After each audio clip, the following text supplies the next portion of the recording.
ಉತ್ತರ ಕರ್ನಾಟಕ ಅಭಿವೃದ್ಧಿನೇ ಇಲ್ಲ. ಅಧ್ಯಕ್ಷ, ನಾವು ಚರ್ಚೆ ಮಾಡಿ ಪ್ರತಿ ಸರಿ ಮಾಡ್ತೀರಿ, ಎಲ್ಲ ಕಡೆ ದಿನನಿತ್ಯ ಕೂಗು ಈಗ ಉತ್ತರ ಕರ್ನಾಟಕ ಸಪರೇಟ್ ಆಗಬೇಕು, ಈ ಥರದ್ದೆಲ್ಲ ನಾವು ನೋಡ್ತಾ ಇದ್ದೀವಿ. ಯಾಕೆ ಇದೆ delay? Because of delay. Any project ಉತ್ತರ ಕರ್ನಾಟಕ ಡಿಲೇ ಡಿಲೇ ಡಿಲೇ. ಹೇಳ್ತೀನಿ ಈಗ ಅದನ್ನ ಡಿಲೇ ಹೆಂಗ್ ಮಾಡ್ತಾರೆ ಅಂತೇಳಿ. ಇದೊಂದರಲ್ಲಿ ಡಿಲೇ ಆಯ್ತಲ್ಲ. ಈಗ ಗೋವಿಂದರಾವ್, ಸನ್ಮಾನ್ಯ ಗೋವಿಂದರಾವ್ ಅವ್ರದ್ದು ಇನ್ನೂ ಬಂದಿಲ್ಲ. ಅವ್ರದ್ದು ಮತ್ತೆ ಮುಖ್ಯಮಂತ್ರಿಗಳು ಹೇಳ್ಬೇಕು, ಅವ್ರು ಮತ್ತೆ ಏನು ಸಮಯ ಕೊಡಬೇಕಲ್ಲ. ಈಗ 6-12 ತಿಂಗಳಾದ್ಮೇಲೆ ಇನ್ನೊಂದು 6 ತಿಂಗಳು ಕೊಡಬೇಕು. ಹಿಂಗೆ ಆದಮೇಲೆ ಅಷ್ಟೊತ್ತಿಗೆ ಸರ್ಕಾರನೇ ಇರಲ್ಲ, ನಾವು ಗೊತ್ತಿಲ್ಲ. ಅದಕ್ಕೆ ನಿಮಗೆ ನಾನು ಉತ್ತರ ಕರ್ನಾಟಕದ ಕಾಳಜಿ ಇದೆ, ನನಗಿದೆ ಅಂತ ಪದೇ ಪದೇ ಹೇಳ್ತಾರೆ ಸರ್ಕಾರ, ಮುಖ್ಯಮಂತ್ರಿಗಳು.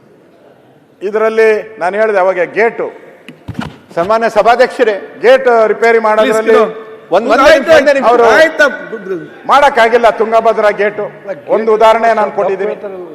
ಎರಡನೇ ಉದಾಹರಣೆ ಪ್ರೊಫೆಸರ್ ಗೋವಿಂದರಾವ್ ಅವ್ರದ್ದು ಉದಾಹರಣೆ ನಾನು ಕೊಡ್ತಾ ಇದ್ದೀನಿ. ಇಲ್ಲೇ ಮುಖ್ಯಮಂತ್ರಿಗಳು ಹೇಳಿದ್ದು, ಇದೇ ಸದನದಲ್ಲಿ ಇಲ್ಲೇ ಹೇಳಿದ್ರು. ಇನ್ನ ಅದಕ್ಕೇನು ಉಪ್ಪು ಖಾರ ಏನೂ ಇಲ್ಲ, ಹುಳಿನೂ ಇಲ್ಲ. ಸಭಾಧ್ಯಕ್ಷರು ಏನೂ ಇಲ್ಲ. ಪ್ರೊಫೆಸರ್ ಗೋವಿಂದರಾವ್ ಫೈನಲ್ ಸ್ಟೇಜ್ ಅಲ್ಲಿ ಇದೆ.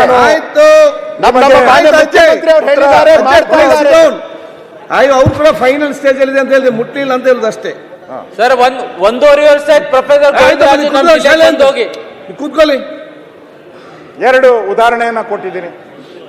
3ನೇ ಉದಾಹರಣೆ, ಥರ್ಡ್ ಪಾಯಿಂಟ್, KKRDBಯ ಅನುದಾನದ ಅಡಿಯಲ್ಲಿ ಕಲ್ಯಾಣ ಕರ್ನಾಟಕ ಭಾಗದಲ್ಲಿ ಜಿಲ್ಲಾ ತಾಲೂಕು ಆಸ್ಪತ್ರೆಗಳು, PHC ಮತ್ತು CHCಗಳನ್ನು ನಿರ್ಮಿಸಲು 900 ಕೋಟಿ ಅನುದಾನ ಬಿಡುಗಡೆ ಮಾಡಲಾಗುವುದು.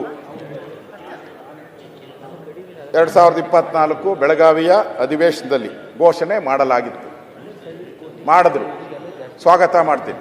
900 ಕೋಟಿ ಆಸ್ಪತ್ರೆಗಳಿಗೆ.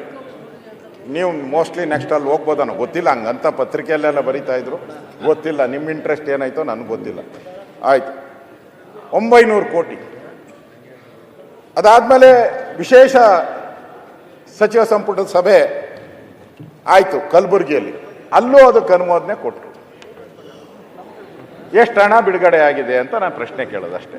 ನಮ್ದೆಲ್ಲ ಪ್ರಶ್ನೆ, ಅದಕ್ಕೆ ಅನುಮೋದನೆ ಕೊಟ್ಟಿದ್ದೀರಾ, ಎಷ್ಟು ಹಣ ಬಿಡುಗಡೆ ಮಾಡಿದ್ರಿ, ಗುದ್ದಲಿ ಪೂಜೆ ಆಯ್ತಾ, ಇನಾಗ್ರೇಷನ್ ಆಯ್ತಾ, ಇಷ್ಟೇ ನಾನು ಕೇಳೋದು ಪ್ರಶ್ನೆ ಇವತ್ತು ಸರ್ಕಾರ.